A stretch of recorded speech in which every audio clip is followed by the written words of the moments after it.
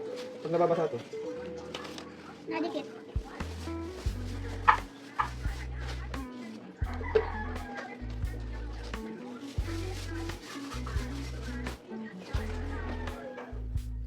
Okay na. On the bus go round and round.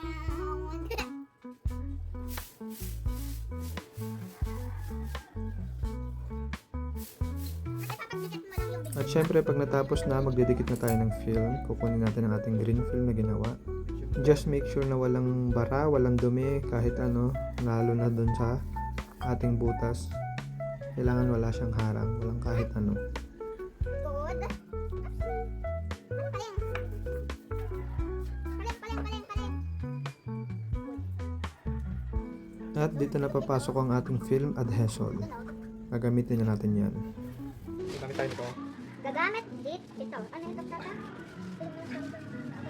Film adhesive. Fill at Film adhesive. Fill at maglalagay tayo ng fill at Film adhesive. Mabaho tumuli. Mabaho daw ito.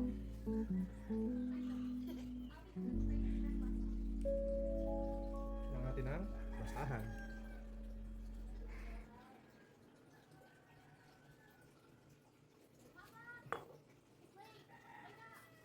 Sa pagpapahid nito guys, hindi dapat marami.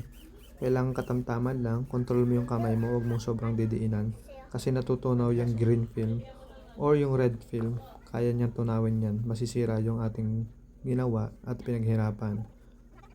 Magtyaga-tyaga lang. Huwag mong bibiglain. Maluluto yan, maluluto ng maluluto. Hanggang sa mabutas na ng tuluyan.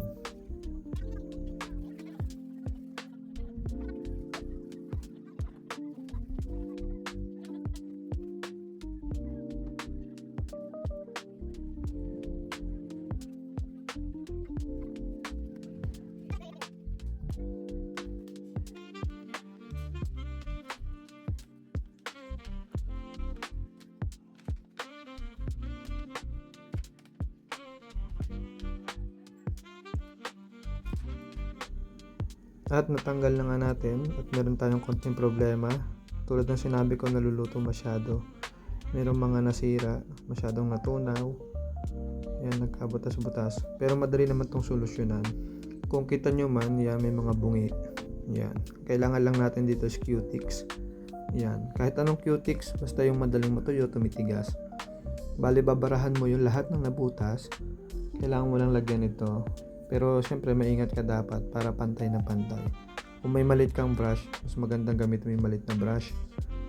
Pero syempre yung brush ko dito ginagamit ko sa pag-paint ko, hindi ko gagamitin yun. So tsagayin ko na lang tong sa Q-Tix. At dahil meron ako masyadong pino na kailangan gawin, kumuha na lang ako ng sa walis tambo. Yun, sa tambo na lang aking ginamit. Yan, para matyaga. Konti-konti lang ang lapat. Ngayon naman, paano naman kung nagbara, nasobrahan o kaya sa katagalan kasi nagbabara yung ganito. Ginagamit ko naman dyan is maliit na karayom. Binubutas-butas ko lang. So yan guys, pagkatapos nyan, babalutan na ulit natin ng paper tape. At pagkatapos ng paper tape, maganda sana may packaging tape para mabalutan lahat yan kahit mabasa pag ginagamit, hindi basta masisira. Tapos kailangan ito, pagka natapos na natin lahat, testingin natin. Pero dahil wala silang pintura na ibinigay, hindi na natin na-testing sa damit. Pero okay naman yung ating pagkakagawa. Sinilip ko siya under the sun. At okay naman. Wala namang kahit ano. So alright. Tapos na, ganito lang naman siya kadali. Thank you for watching and don't forget to subscribe. Bye-bye!